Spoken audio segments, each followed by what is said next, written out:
देखिए, ये गठबंधन जो इंडिया गठबंधन है, ये काफ़ी दिन से आपसी बातचीत के ज़रिए चल रहा था। भारतीय जनता पार्टी की सरकार जो झूठ बोल करके बेरोज़गारी पैदा कर रही, महंगाई पैदा कर रही है, देश में अराजकता पैदा कर रही है, धर्म के नाम पर, जाति के नाम पर लोगों को लड़ाने का काम कर रही है। और सिर्फ कांग्रेस, जिसने अपना जनाधार लगभग उत्तर प्रदेश में खो दिया है, उसके साथ गठबंधन करके कितना चैलेंज दे पाएगी भाजपा को? आज की तारीख में समाजवादी पार्टी और कांग्रेस का जो गठबंधन है, जो नाराज़गी लोगों की, आपने देखा कि आज इलाहाबाद में किस तरीके से जो भर्तियों में अभी पारदर्शिता की बात ये करते हैं और पेपर लीक हुआ, चाहे आरओ का पेपर हो, चाहे पुलिस का पेपर हो, किसान अलग सड़क पर है। किसानों के साथ जो दुर्व्यवहार किया जा रहा है, ऐसा तो जो है हम लोग तो इतिहास में अंग्रेज़ों के बारे में पढ़े हैं। अंग्रेज हुकूमत में भी हमारे लोगों के साथ ऐसी बर्बरता नहीं करती थी जैसा किसानों के साथ किया जा रहा है। अभी आपके साथ एक सहयोगी थे और पीडीए को बड़ी मजबूती से लेकर चल रहे थे, स्वामी प्रसाद मौर्य। उन्होंने नई पार्टी बना ली है और वो कह रहे हैं हम अलायंस, इंडिया अलायंस में रहेंगे। तो क्या उनको सीटें देने के मन में है समाजवादी पार्टी? चंद्रशेखर आज़ाद अभी स्वाभाविक रूप से हम लोगों के साथ चल रहे हैं। उनको चुनाव लड़ाएंगे इंडिया गठबंधन के सिंबल पर? इस पर अपना इशारा कर दिया है और निश्चित तौर पर अगर वो लड़ना चाहेंगे तो माननीय राष्ट्रपति जी का इशारा है। देखिए, जब बच्चा पैदा होता है उसी दिन से उसका भविष्य नहीं निर्धारित हो जाता है। नमस्कार, बेधड़क खबर देख रहे हैं आप, मैं हूं आपके साथ सांक। जैसे जैसे 24 का चुनाव शुरुआत के दौर पर है, राजनीति उसी तरह से अब उबल रही है। जैसे चाय उबाल लेती है, इस समय राजनीति उबाल ले रही है। हम बातचीत करने के लिए आए हुए हैं समाजवादी पार्टी के प्रदेश सचिव अवधेश यादव जी से। बात करेंगे गठबंधन पर, बात करेंगे कि साथी जो छोड़कर चले गए उनको वापस बुलाने की क्या जुगत है और 24 के चुनाव की रणनीति क्या है। स्वागत है अवधेश जी आपका हमारे कार्यक्रम में। और पहला सवाल ये कि गठबंधन तो आपने कर लिया, लेकिन इस गठबंधन का रिजल्ट क्या है और इस गठबंधन के मायने क्या हैं? धन्यवाद आपको। देखिए, ये गठबंधन जो इंडिया गठबंधन है, ये काफ़ी दिन से आपसी बातचीत के ज़रिए चल रहा था। भारतीय जनता पार्टी की सरकार जो झूठ बोल करके बेरोज़गारी पैदा कर रही, महंगाई पैदा कर रही है, देश में अराजकता पैदा कर रही है, धर्म के नाम पर, जाति के नाम पर लोगों को लड़ाने का काम कर रही है। इस ऐसी सरकार को उखाड़ फेंकने के लिए पूरे देश में इंडिया गठबंधन बना। उसी के तहत में उत्तर प्रदेश में, चूँकि समाजवादी पार्टी एक मजबूत पार्टी है और समाजवादी पार्टी और कांग्रेस एक नेशनल पार्टी है, दोनों का गठबंधन उत्तर प्रदेश में हुआ है और हम दोनों मिलकर के और अपने जो छोटे अलायंस हैं उनके साथ मिलकर के भारतीय जनता पार्टी को उत्तर प्रदेश में रोकने का काम करेंगे। आप कह रहे हैं छोटे अलायंस को, धीरे धीरे आपसे बहुत सारे अलायंस अलग हुए, उसमें से एक राजभर हैं, सुहेलदेव समाज पार्टी के राष्ट्रीय अध्यक्ष, जयंत चौधरी हैं आरएलडी के राष्ट्रीय अध्यक्ष, नाराज चल रही हैं अपना दल कमेरावादी की कार्यकारी राष्ट्रीय अध्यक्ष पल्लवी पटेल, जो आपके ही सिंबल पर विधायक हैं। तो सिर्फ और सिर्फ कांग्रेस, जिसने अपना जनाधार लगभग उत्तर प्रदेश में खो दिया है, उसके साथ गठबंधन करके कितना चैलेंज दे पाएगी भाजपा को? देखिए, आपने पीछे 2022 का चुनाव देखा होगा तो उसमें समाजवादी पार्टी को 36.4% करीब वोट मिला था। कांग्रेस को भी उत्तर प्रदेश में 6% वोट मिला था और 41.42% करीब भाजपा को वोट मिला था। आज की तारीख में समाजवादी पार्टी और कांग्रेस का जो गठबंधन है, जो नाराज़गी लोगों की, आपने देखा कि आज इलाहाबाद में किस तरीके से जो भर्तियों में अभी पारदर्शिता की बात ये करते हैं और पेपर लीक हुआ, चाहे आरओ का पेपर हो, चाहे पुलिस का पेपर हो, किसान अलग सड़क पर है। किसानों के साथ जो दुर्व्यवहार किया जा रहा है, ऐसा तो जो है हम लोग तो इतिहास में अंग्रेज़ों के बारे में पढ़े हैं।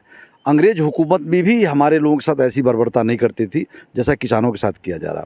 ये सारे मुद्दे जब हम गांव जनता के बीच में लेके जा रहे हैं, जनता में नाराज़गी है, हर मुद्दे को लेके नाराज़गी है, सबको एकजुट करेंगे हम लोग। और आधार देखिए, जब मुद्दे मजबूत होते हैं और जनता जब परेशान होती है तो जनाधार अपने आप बढ़ता है, क्योंकि उसको विकल्प आज इंडिया गठबंधन है और विकल्प इंडिया गठबंधन को देखते हुए जनता हमारी तरफ आने का काम करेगी। अभी आपके साथ एक सहयोगी थे और पीडीए को बड़ी मजबूती से लेकर चल रहे थे, स्वामी प्रसाद मौर्य। उन्होंने नई पार्टी बना ली है और वो कह रहे हैं हम अलायंस, इंडिया अलायंस में रहेंगे। तो क्या उनको सीटें देने के मन में है समाजवादी पार्टी? देखिए, राष्ट्रीय नेतृत्व का फैसला होगा, वो जो भी होगा वो माननीय हमारे समाजवादी पार्टी के राष्ट्रीय अध्यक्ष या इंडिया गठबंधन जो होगा वो क्या फैसला करता है वो मायने रखेगा। चंद्रशेखर आज़ाद अभी स्वाभाविक रूप से हम लोग के साथ चल रहे हैं। उनको चुनाव लड़ाएंगे इंडिया गठबंधन के सिंबल पर? इस पर अपना इशारा कर दिया है और निश्चित तौर पर अगर वो लड़ना चाहेंगे तो माननीय राष्ट्रपति जी का इशारा है। एक बात जब कल कांग्रेस कर रही थी अपनी प्रेस कॉन्फ्रेंस, तो उसमें कांग्रेस के जो प्रभारी हैं उन्होंने कहा कि हम उत्तर प्रदेश में समाजवादी पार्टी के नेतृत्व पर चुनाव लड़ेंगे। तो कांग्रेस जब उत्तर प्रदेश में राष्ट्रीय पार्टी जिसने कभी देश पे लंबे समय तक राज किया है, वो कह रही है कि हम उत्तर प्रदेश में समाजवादी पार्टी के नेतृत्व में राज करेंगे, तो क्या लगता है कि उसके पास इतना वोट है कि वो समाजवादी पार्टी को मतलब मजबूत कर पाए? क्योंकि आपने तो बसपा के साथ चुनाव लड़ा था, बसपा मजबूत होकर किनारे हो गई आपसे, तो कांग्रेस मजबूत होकर किनारे होगी जिस हिसाब से उसका इशारा है कि साथ चलने की उम्मीद है लंबे समय तक। देखिए, जब बच्चा पैदा होता है उसी दिन से उसका भविष्य नहीं निर्धारित हो जाता है। ये हमारा एक गठबंधन मजबूत विचारों का गठबंधन है। निश्चित तौर पर कांग्रेस और समाजवादी पार्टी के जो विचार हैं, समाजवादी विचार, ये एक दूसरे से काफ़ी नज़दीक हैं और तालमेल खाते हैं। और ये जब गठबंधन हुआ है तो एक संदेश गया है और हम देख रहे हैं, जनता हम लोगों को बधाई दे रही है कि बड़ा अच्छा निर्णय आप लोगों ने किया है। निश्चित तौर पर हम लोग जब इंडिया गठबंधन के नेतृत्व में जब हम भाजपा को हटाने में कामयाब होंगे तो ये कहीं गठबंधन पे कोई आंच नहीं आने वाली है। जयंत चौधरी नाराज होकर के 7 सीटें मिल रही थी, उधर 2 पे बातचीत बन नहीं पा रही है। अगर वो वापसी करें तो क्या दरवाजा खुला है इंडिया अलायंस उत्तर प्रदेश में? अब इसमें माननीय राष्ट्रीय अध्यक्ष जी ने अपनी बात कह दिया, उसी को हम सबकी बात मान के चले हैं। जो उनका फैसला होगा सब मान्य होगा। एक अंतिम सवाल, जो कल आपके पार्टी के बड़े नेता तिवारी परिवार, जो गोरखपुर का एक प्रतिष्ठित परिवार है, उस पर जो ईडी की कार्रवाई हुई है, उसे आप कैसे देखते हैं? देखिए, भारतीय जनता पार्टी भाजपा सरकार का हताशा का ये परिचय है। आप बताइए, बहुत से ऐसे लोग हैं जिनके पास कितने अवैध संपत्तियां हैं, तमाम प्रकार, वो राजनीतिक परिवार रहा है। पंडित हरशंकर तिवारी जी का नाम पूर्वांचल नहीं पूरे प्रदेश और देश में एक सम्मान के साथ लिया जाता था। और विनय शंकर तिवारी या कुशल तिवारी जी, कोई भी ना आपराधिक रिकॉर्ड है, ना इस तरह का कोई और मामला न्यायालय में चल रहा है। और वो परिवार जो एक मजबूत, जो जनता की लड़ाई लड़ता है, उस परिवार को कमज़ोर करने के लिए और नीचा दिखाने के लिए यहाँ का नेतृत्व, जो गोरखपुर के हमारे मुख्यमंत्री जी हैं और भाजपा सरकार, उस परिवार को सिर्फ कमज़ोर करना उसका मकसद है। क्योंकि आप सबको पता है, गोरखपुर वालों को पता है, पूर्वांचल वालों को पता है कि मंदिर के विपरीत एक हाता जो हुआ करता था, वो भी एक मजबूत स्तंभ होता था, जहाँ जनता को जब न्याय नहीं मिलता था तो लोग जाते थे वहाँ पर।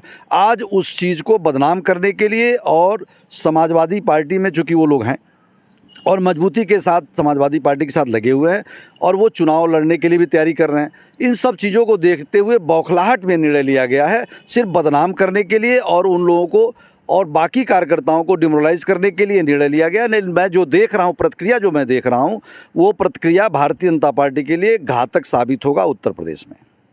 चलिए, एक सवाल अंतिम ये ले लेते हैं कि 24 का चुनाव जो है उस पर सपा सीटें कितना दावा कर रही है ले आएगी? क्योंकि भाजपा तो उत्तर प्रदेश में 80 का दावा ठोक रही है, 400 पार। हम पूरा गठबंधन, इंडिया गठबंधन, हम सारी सीट जीतेंगे। चलिए, हमें समय देने के लिए बहुत बहुत धन्यवाद। तो ये थे हमारे साथ अवधेश यादव जी ने, जिन्होंने बताया कि इस बार इंडिया गठबंधन उत्तर प्रदेश में सारी सीटें जीतेगा। अब देखना यह है कि 24 का राजनीतिक कूट किस करवट बैठता। बाकी का बेधड़क खबर देखते रहिए, वीडियो को शेयर कीजिए। धन्यवाद।